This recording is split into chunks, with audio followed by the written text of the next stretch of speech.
In this video, we're going to be talking about full-time recruiting, which refers to the jobs that people take upon graduation.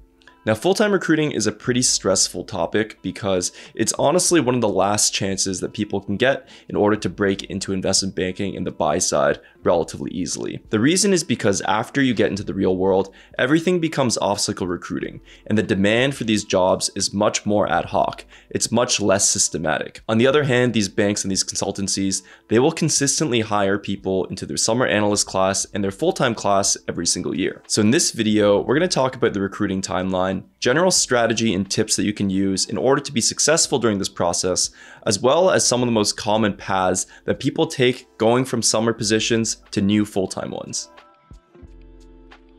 So let's begin by contrasting the summer analyst timeline with the full-time recruiting timeline. Now, summer analyst timelines have become more and more egregious, and that's because there's not really a clear early boundary for when recruiting can actually start.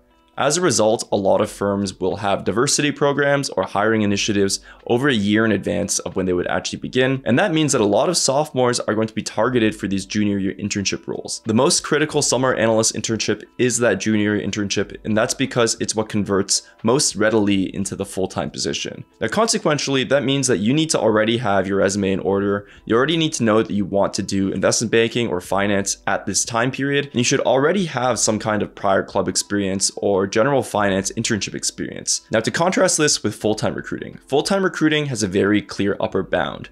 They won't really start interviewing seriously until their summer internships are over. There might be some light networking that happens before then, but really they want to look at how their summer analyst class performs in order to determine how many people they're bringing back. Ideally, most firms are going to hire exclusively from their summer analyst class, but in reality, there's a lot more movement that happens. So the full-time recruiting process really begins when the summer internship program ends. And it does depend where you are geographically or what circumstances your firm is going through, but that's typically going to be in July or August.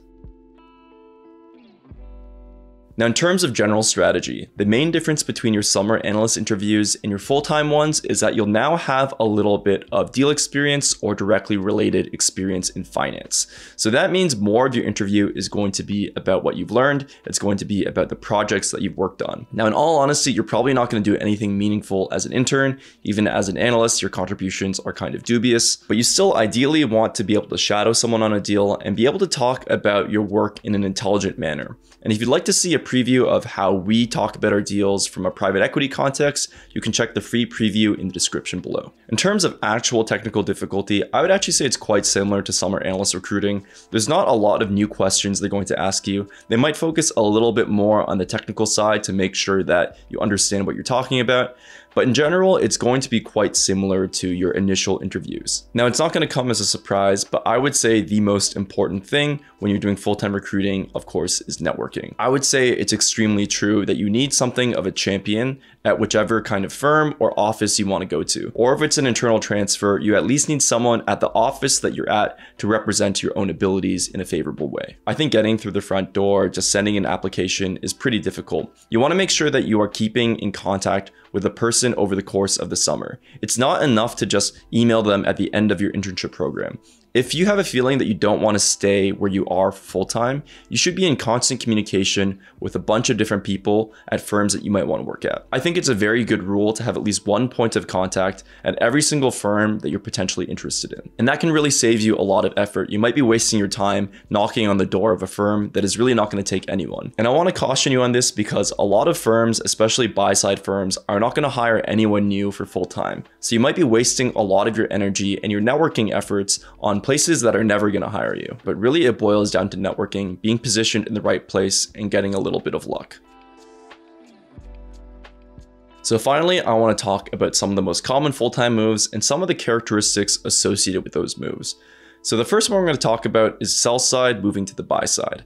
If you are at a top investment bank, if you're at a Goldman or MS or maybe Evercore, and you also went to a top school, there's a decent chance that some buy side firms are going to reach out to you, or maybe their headhunter will reach out to you, and you're going to have an opportunity to potentially interview at those firms. In aggregate, if I had to guess, there's probably only like 20 to 30 of these really strong buy side opportunities coming out of school, but they do exist and maybe they'll be relevant to you. And generally, these interviews are not going to involve any really technical modeling. You probably won't be expected to build an LBO or any complicated investment model, but from what I've seen, you probably still will need to do some kind of qualitative case study, maybe a paper LBO. So there is still a higher technical bar than that of investment banking interviews, but it's nowhere close to that of private equity associate recruiting. Now, I've talked about this particular path a little bit before. Is it better to start on the sell side or the buy side?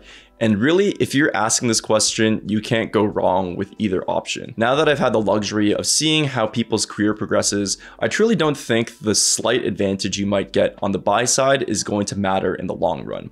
The top candidates from the investment banking positions as analysts will still end up where they ultimately wanted to go. I actually personally think that there's a wider array of opportunities coming out of an investment banking full-time position. A lot of buy-side firms will only recruit out of this pool, and most of them won't even think about recruiting out of school.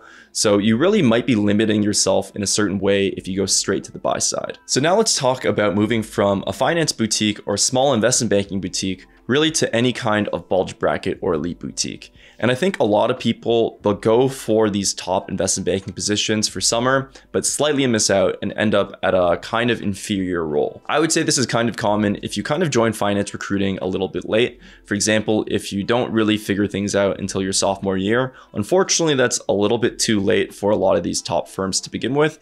And that's why you need to use this as your last opportunity to break in. Now, as we just talked about, a lot of spots will actually open up because of people moving to the buy side, people moving to other roles.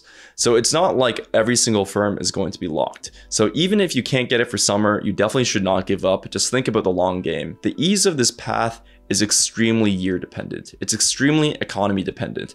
Sometimes if the times are good and everyone's doing tons of deals, every single investment bank is gonna expand their class for full time. However, if the economy is bad or if it's uncertain or if they haven't done a lot of deals that year, if they're gonna have to cut down headcount anyways, then it can be very miserable. For this particular path, I think it's best to be practical with yourself. Just examine reality for what it is, have that point of contact tell you how many people they're hiring, and then you should also look at where you summered and look at the trajectory of people thereafter. How many people actually made successful moves to full-time positions? A common example I've seen here is that some people that are interning at pension plans know that they don't have a direct opportunity to a full-time position, so they're kind of just waiting out for one of these investment banking positions. And that is a very common path if you're coming from one of the top pension plans. And the last most common path I've seen from people from summer to full-time is, of course, lateral offices. Now, lateraling, of course, is incredibly common, and it's actually the path that I recommend most for someone coming from a non-target school. They're often underappreciated and under the radar and receive a lot less attention than a lot of these New York and San Francisco offices. But every single year, you see people that move from Houston or Calgary or Minneapolis or Waltham from a satellite office into the main office. And then, of course, you see them hide their summer analyst location on LinkedIn. I would say the key here is that you want to get your process started as soon as possible.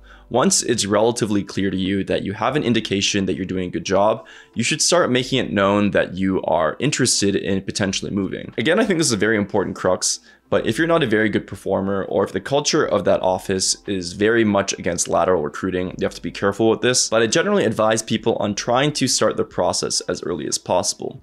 And that's because full-time recruiting happens so early as it is. You essentially want the internal processes to already be underway before anyone else from any other firm can even look at that opportunity. This is also where having a champion is very important.